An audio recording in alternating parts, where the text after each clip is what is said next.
Donc, la série suivante, c'est la série de TD numéro 1 qui vous dit concepts généraux de sécurité et méthodes de contrôle d'accès. On va avoir d'abord des questions de cours.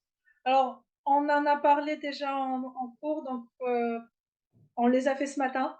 Je ne sais pas la peine de revoir. Il y a juste, je crois, il y a une ou deux questions qu'on n'a pas vues en cours. Laissez-moi juste les lire. Qu'est-ce qu'une politique de contrôle d'accès? On l'a vu. Que signifient les sigles DAC et MAC? On les a vus. Expliquer les notions de contrôle d'accès discrétionnaire, et on les a vues ce matin. La politique de contrôle d'accès dans le système unique. Alors, ça, on n'a pas vu. Ça, on a vu. Et ça, on a vu. Donc, la seule question auquel on va répondre maintenant, c'est celle-là. Donc, on vous dit, la politique de contrôle d'accès dans le système Unix est-elle discrétionnaire ou obligatoire et pourquoi? Je vous laisse un moment pour y réfléchir.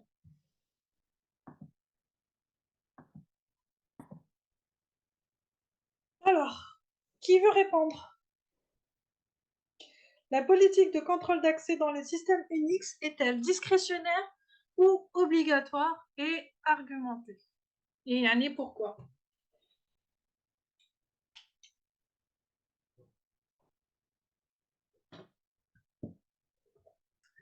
Je vous rappelle, discrétionnaire, ça veut dire que le propriétaire d'un objet peut donner des droits d'accès à d'autres personnes.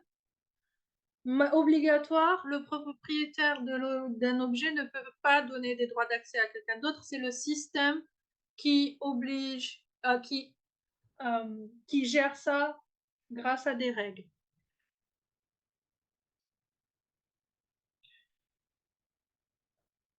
Alors, vous avez à moitié raison. Votre camarade vous dit discrétionnaire parce qu'on peut donner des accès à d'autres utilisateurs. Oui, vous avez à moitié raison.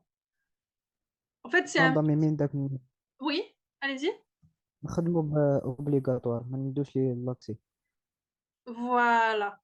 Alors, en fait, il y a les deux en même temps.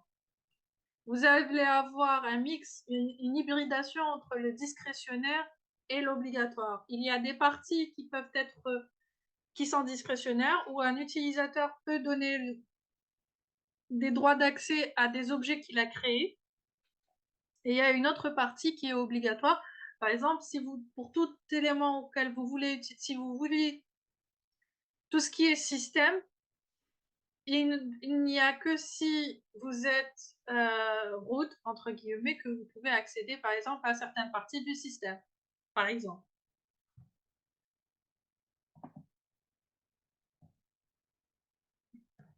On passe à l'exercice numéro 2. On vous dit, le sujet S1 a un droit de lecture et d'exécution sur le fichier toto.exe. Le sujet S2 peut exécuter toto.exe, lire et écrire le fichier tata.txt. Enfin, S1 a un droit de lecture sur le fichier tata.txt, modéliser la matrice de contrôle d'accès qui représente ces autorisations. Alors,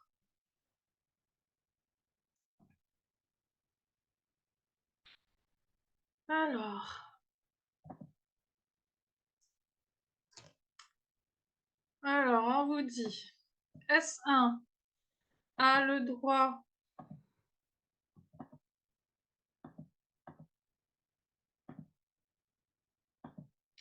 S1 va avoir un droit de lecture et d'exécution sur toto.exe. Donc on a RX. S1, S1 a un droit de lecture sur le fichier tata.txt. Ça veut dire R. Exactement. S2 a un droit. Pardon. S2 a un droit peut exécuter toto.exe. Donc X. Et il peut lire et écrire rw tata.txt.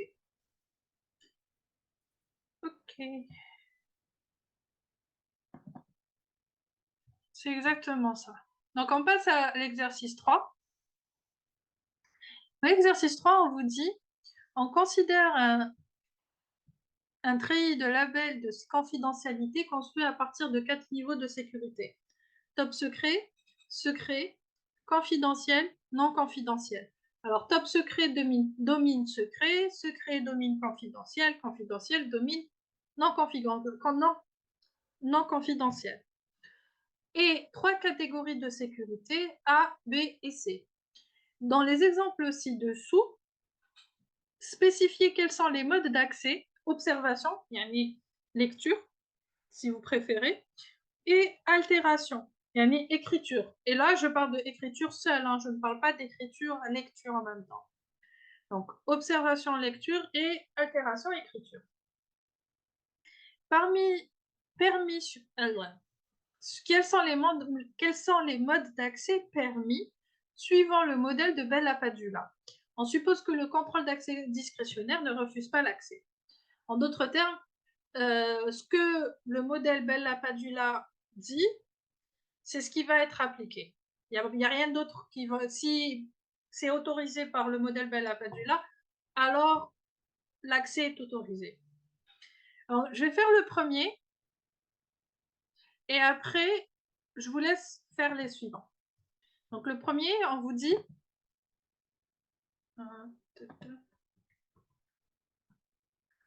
Monsieur V va avoir pour label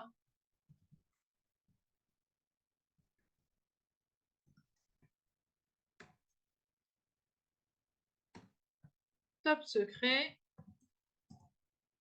et compartiment AC. Et il veut accéder à un objet, donc le label de l'objet.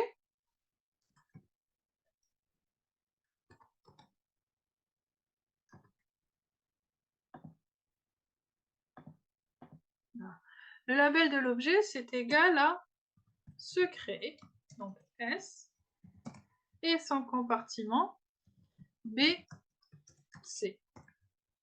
Donc, je vous rappelle que dans Bell-LaPadula, on avait dit comme quoi on peut lire vers le bas, lecture vers le bas, et écriture, écrire vers le haut.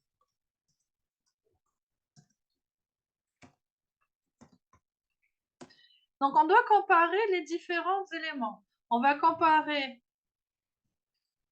top secret avec secret. Donc, top secret domine secret. Donc, à la limite, peut-être que V va pouvoir lire. Peut-être. On doit encore comparer les compartiments. Il faudrait que cet ensemble soit inclus dans cet ensemble pour la lecture.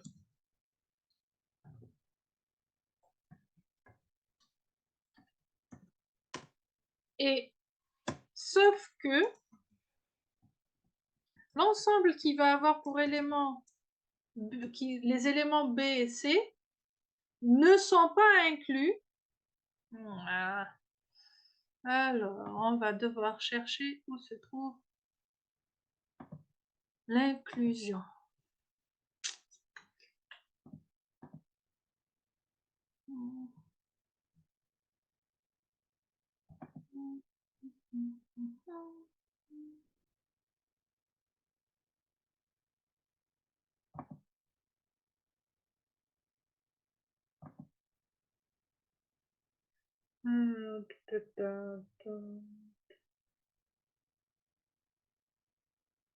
Est-ce qu'il y a la non-inclusion? Ouais, non. Ça ce serait... il faut que ce soit un sous-ensemble. Ça va dire que... Voilà, hein, vous considérez ça comme étant non inclus. J'ai pas le... Quoique. Voilà. Donc, vous allez avoir ça qui n'est pas inclus dans l'ensemble, qui n'est pas un sous-ensemble ou égal à l'ensemble avec les éléments AC. Donc, ah, merci. J'arrivais pas à le trouver. Denke.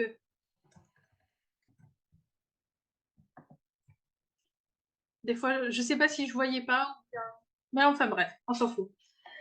Donc, il n'est pas inclus dans l'ensemble avec les éléments AC. Et en d'autres termes, la lecture, donc ni l'observation, ni l'altération ne sont possibles.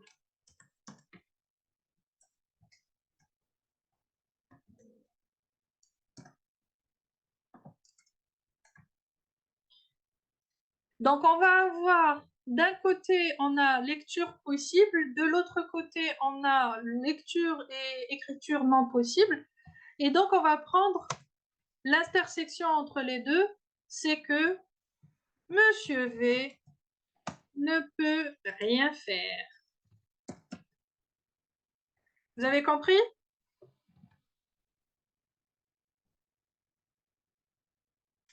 Donc, en prenant ça en considération, je vais vous le mettre un peu plus bas, donc sur le côté. Il faut répondre aux éléments suivants. Vous avez Monsieur W ayant pour label confidentiel avec l'ensemble qui a pour élément C, veut accéder à un document ayant pour label confidentiel BC. Monsieur X ayant pour label secret C veut accéder à un document ayant pour label secret C. Madame Y ayant pour label top secret AC veut accéder à un document ayant pour label confidentiel A. Et Madame Z ayant pour label confidentiel, non confidentiel l'ensemble vide, veut accéder à un document ayant pour label confidentiel B. Je vous laisse le temps d'y réfléchir. Et après, on reprend. Alors, le premier, Monsieur W, ayant pour label confidentiel C, veut accéder à un document ayant pour label confidentiel BC. Confidentiel est égal à confidentiel, donc a priori, Monsieur W pourrait lire ou écrire. Maintenant, on doit vérifier est-ce qu'il peut lire ou écrire en vérifiant quel est l'ensemble qui est dans l'autre. On a l'ensemble C qui a pour élément C est inclus dans l'ensemble qui a pour élément BC. Ça veut dire que là, si on a le sujet qui est inclus dans l'objet, le sujet va pouvoir écrire. Donc W peut écrire parce que si on regarde confidentiel et confidentiel, W peut écrire ou lire. Mais en rajoutant la deuxième condition, W ne peut que écrire. Ensuite, X ayant pour label secret C veut accéder à un document ayant pour label secret C. Secret est égal à secret, l'ensemble qui a pour élément C est égal à l'ensemble qui a pour élément C, donc Monsieur X peut lire et écrire. Madame Y a pour label top secret AC et veut accéder à un document qui a pour label confidentiel AC. Pardon. Donc, top secret domine confidentiel. Donc, la probabilité, ce serait qu'elle pourrait lire. Maintenant, on doit vérifier avec les compartiments. Le compartiment de l'objet est inclus dans le compartiment du sujet, donc ça confirme la possibilité de lecture. Donc, Madame Y va pouvoir lire le document. Maintenant, le dernier, on a Madame Z qui a pour label non confidentiel l'ensemble vide, veut accéder à un document qui a pour label confidentiel l'ensemble avec l'élément B. non confidentiel est dominé par confidentiel. Donc, à la limite, peut-être Madame Z pourrait écrire. Et l'ensemble vide est inclus dans l'ensemble avec l'élément B. Donc, ça confirme la possibilité d'écriture. En d'autres termes, Madame Z peut écrire. Donc, W peut écrire, X peut lire et écrire, Y peut lire seulement et Z peut écrire seulement. Et il nous reste encore un exercice qu'on va faire ensemble aujourd'hui. Et puis l'exercice 5, on le fera en TD. Donc, on va continuer avec le 4e exercice. Enfin, en présentiel, je veux dire. Donc, le 4e exercice, on vous dit contrôle d'accès dans un hôpital. On considère un système d'information médicale qui contrôle les accès aux dossiers et ordonnances des patients par les docteurs et infirmières. La politique de contrôle d'accès est la suivante. Les docteurs peuvent lire et écrire les dossiers et les ordonnances des patients. Les infirmières peuvent lire et écrire les ordonnances. Elles ne peuvent pas lire les dossiers des patients, mais peuvent y ajouter des informations. Première question. On considère les droits d'accès R pour les read, observation seulement, W pour read and write, observation et altération, et A pour append, altération seulement. Écrire la matrice de contrôle d'accès correspondant à la politique de contrôle d'accès décrite précédemment et utilisant les droits d'accès R, W et A. La deuxième question, montrer que l'on ne peut pas définir un treillis de label de sécurité qui permet de représenter cette matrice de contrôle d'accès dans le modèle de Bell-LaPadula et quel autre modèle de politique de sécurité serait bien adapté à cette politique selon vous. Alors, je vous laisse le temps de réfléchir. Je vous agrandis le truc. Et peut-être, on fait la première question dans 2 minutes ou 3. Après, on passera à la... Je vous laisserai plus de temps pour la deuxième question.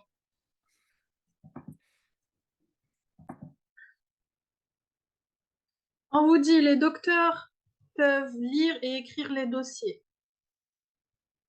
Donc, ça veut dire quoi? Qu'est-ce que je vais mettre entre docteur et dossier dans cette cellule? W. Les docteurs peuvent aussi lire et écrire les ordonnances. Même chose, donc W. Les infirmières peuvent lire et écrire les ordonnances. Donc, W. Et elles ne peuvent pas lire les dossiers des patients, mais peuvent y ajouter des informations. Donc, A. Voilà. Donc, on arrive avec cette matrice. Maintenant, on vous dit, montrer que l'on ne peut pas définir un treillis de label de sécurité qui permet de représenter cette matrice de contrôle d'accès dans le modèle Bell-LaPadula. Ça veut dire quoi? Je vais vous expliquer ça.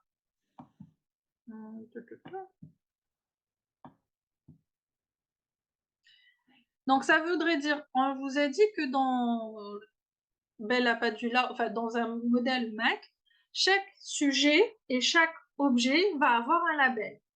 Donc ici, je vais donner aux infirmières le label L1. Les docteurs, je vais leur donner le label L2. Les dossiers, le label L3. Et les ordonnances, le label L4. Maintenant, qu'est-ce que je vais faire? Selon ce que je suis, par exemple, le docteur, il peut lire et écrire dans les dossiers. Ça veut dire que L2 est égal à L3. Pardon. On vous dit aussi que les docteurs peuvent lire et écrire les ordonnances. Donc, L2 est aussi égal à L4. Maintenant, je vous laisse le soin de faire la même chose pour les infirmiers. Et de me dire où on arrive.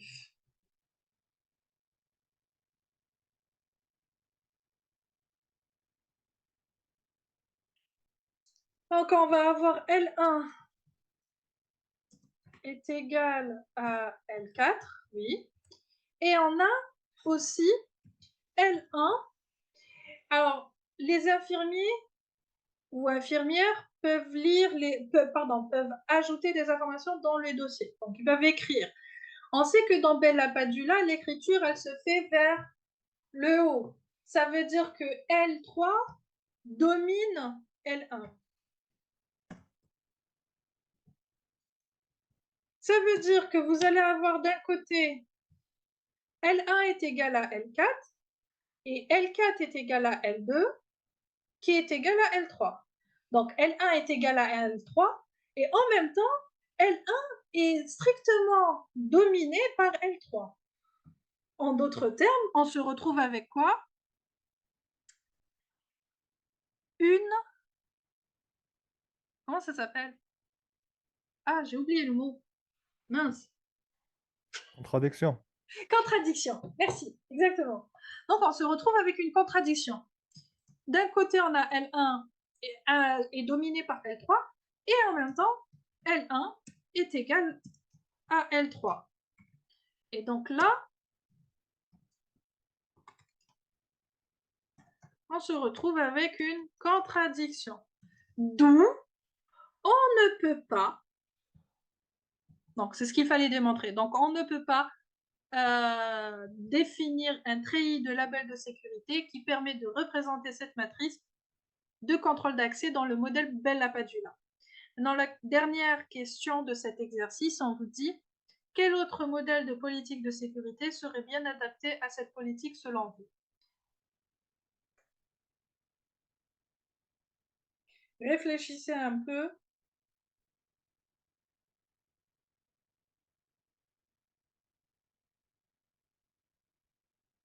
Yes, role-based. Donc la politique le modèle de politique de sécurité qui serait adapté à cette politique, c'est un contrôle d'accès basé rôle. Et si vous regardez bien, c'est ce qu'on a déjà fait dans cette matrice, parce qu'on n'a pas pris docteur X, docteur Y, docteur Z, etc.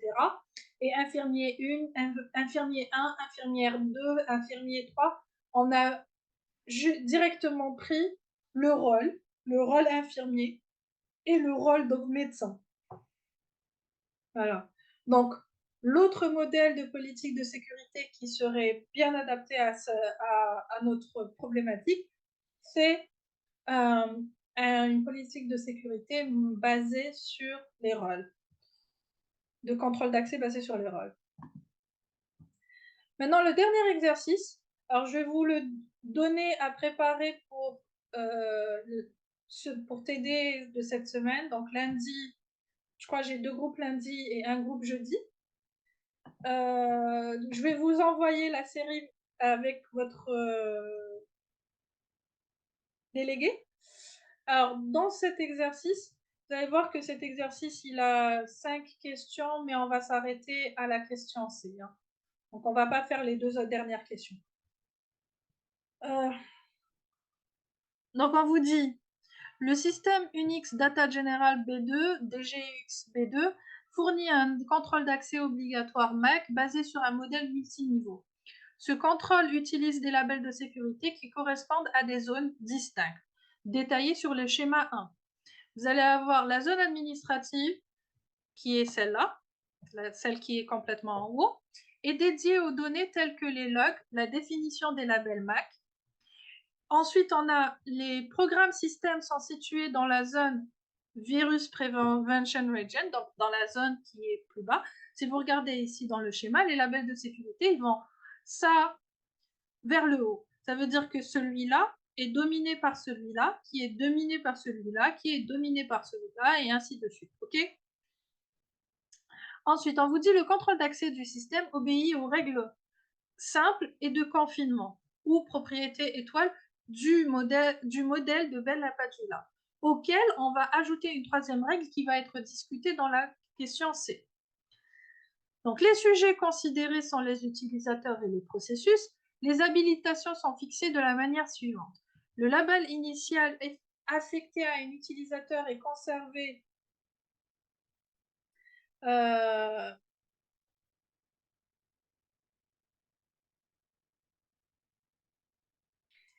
est conservé dans une base de données d'autorisation et d'authentification dans la zone Administrative Region. Quand un processus est créé, il hérite du label du processus père. Les objets sont les fichiers et les répertoires. Les labels affectés aux objets peuvent être soit explicites, soit implicites. Un label explicite sera conservé par le système dans les attributs de l'objet. Un label implicite est déterminé à partir du répertoire parent. Cette dernière notion permet de traiter des problèmes liés à la création de liens symboliques. L'affectation des labels n'est pas traitée dans cet exercice. Comment on va donner les labels, ce n'est pas notre problème. On vous pose la première question. Pourquoi la zone VPR est en dessous, yani taht, la zone région utilisateur? Ensuite, on vous dit, prenez en considération les noms des zones. Elles peuvent vous indiquer la réponse d'une certaine manière, en plus de prendre en considération les règles de Bell-LaPadula. Ensuite, la question B, pourquoi la zone administrative est-elle au-dessus de la zone utilisateur? Yani voilà, la zone administrative est fort, la zone utilisateur, comment on vous a montré ici.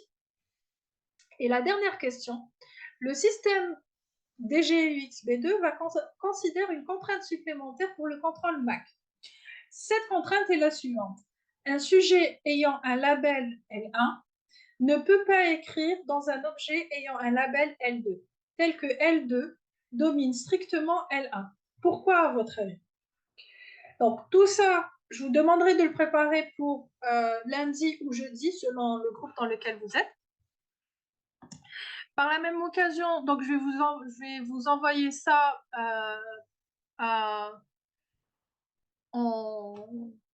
avec votre délégué, le fichier de la série de TD. Je vais essayer de faire le tirage de la série de TD numéro 2. Je ne sais pas si je pourrais la faire et récupérer avant lundi. Donc, je vais essayer de la voir pour pouvoir la voir avant lundi. Si j'arrive pas à la déposer, si j'arrive pas à la récupérer dimanche, je vous enverrai la série de TD numéro 2 avec votre délégué dimanche, mais ce n'est pas une série que je vous demande de préparer. Hein. C'est juste qu'on va la faire ensemble en TD. OK? Donc, je vous demande de préparer juste ces 3 questions. C'est bon? Vous avez des questions? OK. Vous avez des questions? Si vous n'avez pas de questions, c'est fini pour aujourd'hui. Voilà. Au revoir. Merci, madame. Au revoir. Je vous en prie. Adios.